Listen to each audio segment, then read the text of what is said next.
जय गुरु गोरखनाथ। ओम नमः शिवाय। मैं किस्मतनाथ आज आपको कुछ समझाने आई हूँ, ज्ञान की बात देने आई हूँ।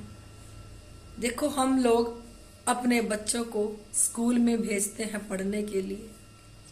स्कूल में हम सोचते हैं हमारा बच्चा इंग्लिश मीडियम स्कूल में पढ़े, अच्छी सी अच्छी इंग्लिश बोले और अच्छा से अच्छा पढ़ाई करे। क्या आप लोगों को पता है जिस स्कूल में हम जा रहे हैं, सिर्फ जो उनके सर है वो क्या समझाते हैं? इंग्लिश, हिंदी और सब्जेक्ट है वो। कभी उन्होंने गीता पढ़ाई, गीता का ज्ञान दिया? कोई और ज्ञान दिया उन्होंने? नहीं। बच्चे सुबह जाते हैं, अपनी पढ़ाई करके घर को आ जाते हैं। देखो, वृंदावन में आज बच्चे गुरुकुल में पढ़ रहे हैं और उन्हें ज्ञान दे रहे हैं बचपन से ही, ताकि ये बच्चे पढ़ लिख के एक अच्छे रास्ते पे चले। हम अपने बच्चों को इंग्लिश मीडियम स्कूल में पढ़ाने के चक्कर में हम उन्हें कोई ग्रंथ नहीं पढ़ाते, कोई कुछ नहीं समझाते। अगर हम छोटे बच्चे को, हम ये ना सोचो कि ये छोटा बच्चा है, आप उन्हें अपने ग्रंथों के बारे में बताओ, शिवलिंग पे जल चढ़वाओ, उन्हें भक्ति के मार्ग पे बिठाओ। आज छोटे हैं, जब कल बड़े होंगे तो भोलेनाथ उन्हें खुद ही पकड़ लेंगे, क्योंकि छोटे बच्चों पे भोलेनाथ बहुत प्रसन्न होते हैं।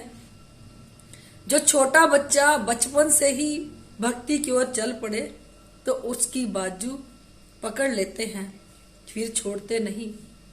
देखो, स्कूलों में बच्चों को यह सिखाया जाता है कि हमारे प्रधानमंत्री कौन है, हमारे राष्ट्रपति कौन है, या कौन सी लड़ाई कहाँ हुई थी, किसकी जीत कहाँ हुई।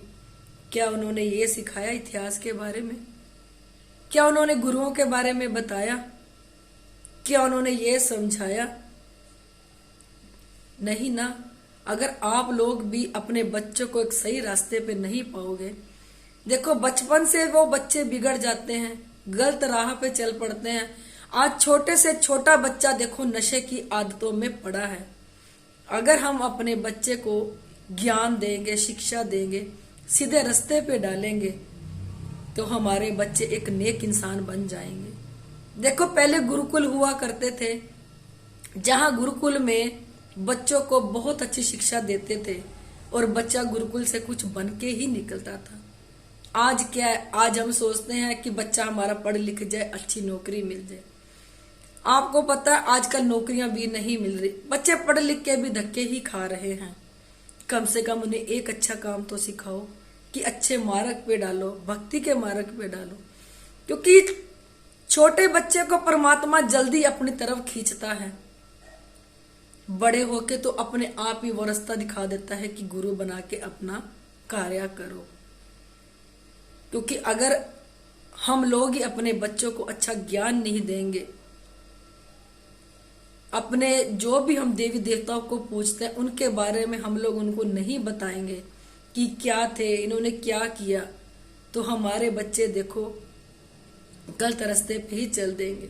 फिर आप लोग कहते हो कि हमारे बच्चों को समझ नहीं है, हमारे बच्चे छोटी सी उम्र में ही गलत रास्ते पे चल दिए। समझाना तो आप लोगों ने है ना।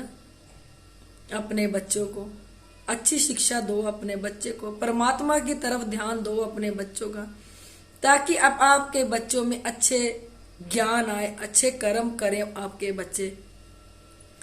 ना कि देखो ये कलयुग है, कलयुग में कर्म चलते हैं। घर घर में आपको पता है नेगेटिविटीज हर घर में है। देखो, जिनके घर में ये दारू, मीट, अंडे, उनके घर में तो देखो सूक्ष्म से सूक्ष्म नेगेटिविटीज बैठी ही बैठी है। बस मैं इतना चाहती हूँ, अपने बच्चों का भविष्य आगे बढ़ाओ, अपने बच्चों को ज्ञान दो, परमात्मा के रास्ते पे लगाओ। जिस गुरु को आप मानते उसके बारे में समझाओ, गीता के बारे में समझाओ।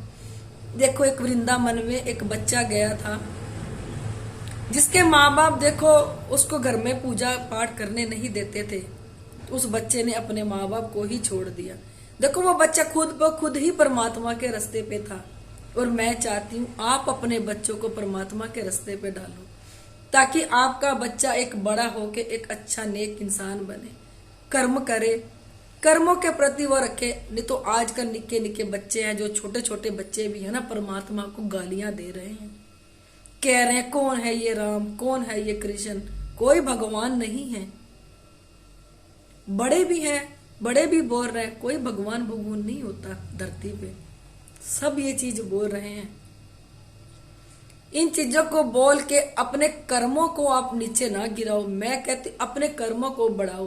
परमात्मा है, पर ये कलयुग है, कलयुग में परमात्मा की शक्ति नहीं चलती, वो शरीर के समेत नहीं है। वो तो एक तुम्हें रास्ता दिखा सकते हैं, जब सतयुग आएगा तब वो उनको अपना शरीर मिलेगा, तब वो चमत्कार दिखा सकते हैं, कलयुग में नहीं। कलयुग में तुम्हारे कर्म ही तुम्हें चमत्कार दिखाएंगे। अपने अच्छे कर्म करो, अच्छे रास्ते पे चलो, और कर्म से बढ़ के धरती पे कुछ नहीं है। मैं अपनी हर वीडियो में कहती हूँ, इस वीडियो में भी कह रही हूँ, यहाँ गुरु गोरखनाथ जी ने शरीर के समय दर्शन दिए थे, और भोलेनाथ ने भी। यहाँ पे देखो हर सूक्ष्म से सूक्ष्म चीज को देखा जाता है, जो किसी भी दरबार में आपको देखने को नहीं मिलेगी। यहाँ पे जो सूक्ष्म चीजें हमारे खून में रम जाती है, हमारे खून को काला कर देती है, हमारे चलता फिरता हमें बीमारियों का घर बना देती है, फिर हमें भी समझ नहीं आती कि हमें इतनी बीमारियां कहाँ से लाई। क्योंकि डॉक्टर भी दवाई देता रहेगा, आपको दवाई से कोई आराम नहीं आएगा, क्योंकि वो दवाई नेगेटिविटीज खाएगी, आप नहीं खाओगे।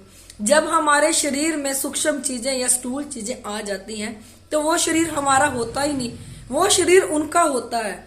उन्होंने जैसे चलाना, फिर वो वैसे शरीर को चलाएंगे, हम नहीं चलाएंगे। हम कहाँ हैं? हम कहीं भी नहीं है, फिर वो चीजों का शरीर है। अनेक बीमारियां लगा दी है, कईयों को इतनी सुखा देती हैं चीजें, कईयों को इतना मोटापा दे देती चीजें, कईयों को इतनी बीमारी दे रही हैं। आजकल देखो घर घर में बीमारियां भरी पड़ी हैं, क्योंकि इन चीजों ने पूरे शरीर में बीमारियां दे रखी हैं। नीचे मेरा नंबर दिया है, कॉल करना। अगर आप लोगों को मेरी वीडियो अच्छी लगती है, इसे लाइक, सब्सक्राइब और शेयर जरूर कर दिया करो।